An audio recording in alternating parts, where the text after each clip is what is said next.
What's up, everyone? Back for another beer review, and today I'll be reviewing yet another beer from the DankHouse Brewing Company, and they are out of Newark, Ohio, and this is their Garden Grove. So this is a hazy IPA that is brewed and dry hopped with Nelson Sauvin, Mosaic, Riwaka, and Citra hops, then conditioned on pineapple. It comes in at 7% alcohol by volume, no IBUs listed, time of review. And this can is approximately 5.5 weeks old. Now I want to give a huge thanks and shout out once again to a very good friend of mine and viewer of the channel, Curtis, for this beer. So big thanks to him. In the description box, I'll post a link to the beer mail unboxing video I did that contains all the goodies he sent my way, and he sent me a small yet impactful beer mail that contained 4 beers, and one of those beers was from DankHouse, and I'm super stoked because I've only reviewed 2 DankHouse beers on the channel, and I've had 3 total, and they've all been quite good. And 2 of the 3 were sent to me by Curtis, and I love what they do. And this one sounds pretty, I was gonna say unique, but it just sounds pretty goddamn good. Because Nelson, Mosaic, Riwaka, and Citra sounds like a great hop blend, but then conditioning on pineapple. I believe it was Eugene's Axe from Fiden's. I enjoy regular Eugene's Axe, but the one that was conditioned on pineapple, more my jam. So I'm hoping that this one is quite good. So let's crack this one open, get it in the glass, see what we got going on here. And of course, I'm spilling it because as I do, we'll go a little aggressive here, see if we can generate a nice head it's been a while since I've spilled a beer to some degree. So not a bad spill, but it's a spill nonetheless.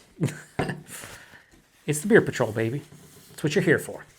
So gave it a nice little aggressive pour there at the end. And I love, and again, with when it comes to DankHouse, look, you got the Dalmatian hanging out the bus. And then you got the Garden Grove, hops everywhere. And it's just, it's a fantastic fucking label. But you got to have the dog front and center because he's the goodest boy. He's the bestest boy. Anyway, what does this look like?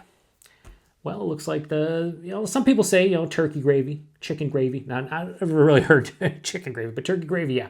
It has that milky kind of darker, not darker orange, but just straight up orange color. Has 2 fingers of a super creamy, off-white colored head. It almost looks like marshmallow fluff. I don't know if you can see it, but it just looks fucking fantastic. Thick. It has that, turbidity through the roof, baby. The roof sometimes comes out, but yeah, it has a, turbid, milky, definitely opaque kind of look to it. Looks beautiful in the glass. All right, so let's get a nose. I'm thinking pineapple's going to accentuate everything that's going on here. And it does. All right, so right off the rip, Nelson, yeah, white grapes, white wine, whatever you want to say here, but it has definitely the vibe of what is going to be a sweeter white grape on the palate. It just has that, yeah, it's white grapes through and through. There's a big pineapple feeling to this one, obviously conditioned on pineapple. Passion fruit, for sure, passion fruit. Maybe a Riwaka here. Touch of red berry. And underlying citrus, think ruby red grapefruit with sugar sprinkled on top, juicy orange. As I go back every single time, it's becoming more intense in the nose. That pineapple, the passion fruit. Whew. Passion fruit, I would say, is above the pineapple slightly. So passion fruit, pineapple, white grapes, underlying citrus, touch of red berry. There's a nice dankness here. It smells fucking delightful. It really does. Let's get into it. Cheers, everybody. Thanks again, Curtis.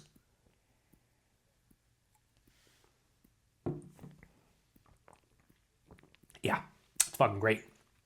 Wow. What I love about this one is the pineapple's here, without question. However, it's not dominating the palate. A lot of times, and this is why I'm not a huge fan of milkshake IPAs. So milkshake IPAs, I should say fruited milkshake IPAs.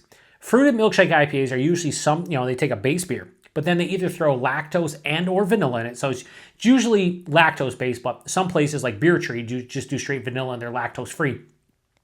But regardless, the lactose or the vanilla is adding a vanilla character, marshmallow character, something like that. and then you throw the fruit in. Between the fruit, the vanilla, and or lactose, it just becomes too sweet and dominates the beer, so the base beer gets lost. Something like this, and the aforementioned Eugene Zach's with pineapple, letting the fruit shine, not adding lactose, not adding vanilla, lets it accentuate the fruit flavors in the beer without killing the actual beer. That's what's happening here. Body's higher side of medium, maybe approaching low full. 7%, I'm here all day for it. Really nice. The mouthfeel, it's mild to moderately carbonated, smack dab in the middle. Slightly undercarb, but there's a smooth creaminess on the palate. Look at the glass lacing, 2 sips. The fucking glass lacing is dynamite. This is just really tasty. Like, there's not much more to say about it. I'm done. No, just kidding. So this is one of those beers, front to back. Everything hits me. It doesn't hit me in stages. The pineapple's the predominant note, but it's not too big. It's like a hovering blanket of like sweet crushed pineapple. So it's sweeter pineapple, but it's not too sweet. It's hard to say because, or it's hard to explain because you think of pineapple, you're thinking sweetness. You're thinking juicy pineapple, sweet pineapple, crushed pineapple. Some people are Dole Whip, you know. It's not to that level, but it is a sweeter, juicier pineapple that is hovering above a regular hazy IPA. So the pineapple is omnipresent. But then in the taste, a lot of that crisp white grape, juicy white grape. The passion fruit's there, almost has a slight tartness you get from passion fruit. There is a kind of a little bit of like a red berry too, but then there's also citrus, and it's like pithy, rindy, but juicy at the same time. More of an orange, ruby red grapefruit kind of vibe. Really not getting any stone fruits per se, like a mango, apricot, peach, nectarine, anything like that. The finish is where this kind of wins me over and makes this a great beer. The finish is firmly dry with a mild bitterness, more dry than anything. But this beer never gets too sweet. And the dryness, even though this beer is, what did I say it was? About 5.5 weeks old. It has a little bit of a hot burn or green astringency on the back of the palate, very slight.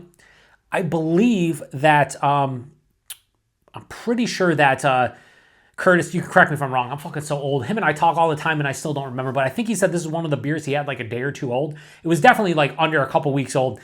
And he said he could have waited. Like, you know, it was a little bit too fresh. I can see fresh, a couple weeks old, this beer would have definitely a lot of hop burn. As is, there's a ghost of it. There's a whisper of a hop burn, right? So super fresh, I don't think I would absolutely love this. But as we're talking right now, I think this is fucking delicious. 7%, no warming in the chest, nothing on the palate, but I know it's, you know, in that 7.5, 8 round because of the body, the intensity of flavors, everything surrounding that. I'm going to fucking hammer this out in like record time off camera. I just love that addition of pineapple that allows it to be noticeable but not egregious on the palate. And, you know, they get like an extra half point. Not 0.5, but extra half point. Holy fuck. 1/20th of a point. 0.5 because of the label being awesome. Yeah, this is fucking great. It's great. So, Garden Grove from DankHouse, 4.5 out of 5. It would have got a 4.45, but we'll give it the extra 0.05 because of the Dalmatian being the goodest boy out there. Honestly, this label's fantastic. Like, it's there. Do they mention the artist on here? Oh, maybe they did. Could be wrong. Maybe they mention it somewhere. But whoever does most of their labels, they are just fucking killing it. They are killing it. Great. So, yeah.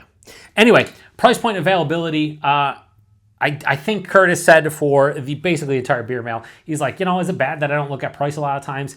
I don't either. I get the whole argument. Like, if this was like $24 a 4-pack, people are like, oh, I don't know. You know, I get it. But I would imagine this is somewhere in that $20 range, a 4-pack. So if it's 18, cool. If it's 18, awesome. If it's 20, all right. If it's 22, if it's 24, probably not. But, you know, whatever. I would pay up to $6 a can. Let's just say that. For a single can, up to $6 for that, for sure. And availability is DankHouse. I have no idea. And I probably will continue to have no idea. If you're in Ohio, probably can get your hands on their stuff. To me, I've had 4 beers from them. I've reviewed 3 of them.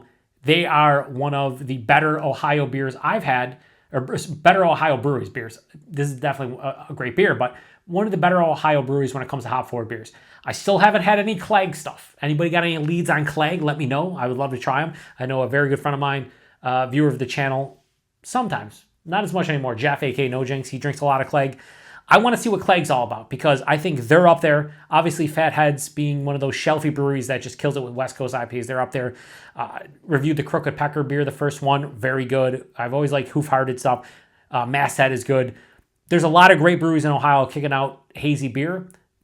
DankHouse is one of the best, in my opinion. Just my opinion, though. So, price point availability, really don't know. Anyway, if you've had this beer before, let me know what you thought about it. I think Curtis had this last fall, and then they just re-released it again recently. I think it's awesome. I think the pineapple does exactly what it should in this beer. It's not heavy-handed, but it's noticeable and accentuates the base beer, which is what you want. So, what you want? Do some Beastie Boys. What you want? I don't know what's going on here. I'm just fucking devolving into, I was gonna say devolving into mediocrity, but I kind of start at mediocrity. Devolving into grossness. I don't know. Anyway, a second beer review of the day. You won't know it, but whatever. Anyway, I'm shutting this one down. Appreciate everybody stopping by for the beer review here on the Beer Patrol. If you've had this one before, please post in the comment section. Thanks to Curtis for this beer. Like I said, 7%. You really can't tell as far as the alcohol is concerned, but everything else indicates it's a bigger beer. So I was going to show the fucking can again because, again, I'm shutting it down. Thanks, Curtis. Till the next one. Cheers. I did say it right. Not too sweet. Dry. I'm old. I forget. Cheers.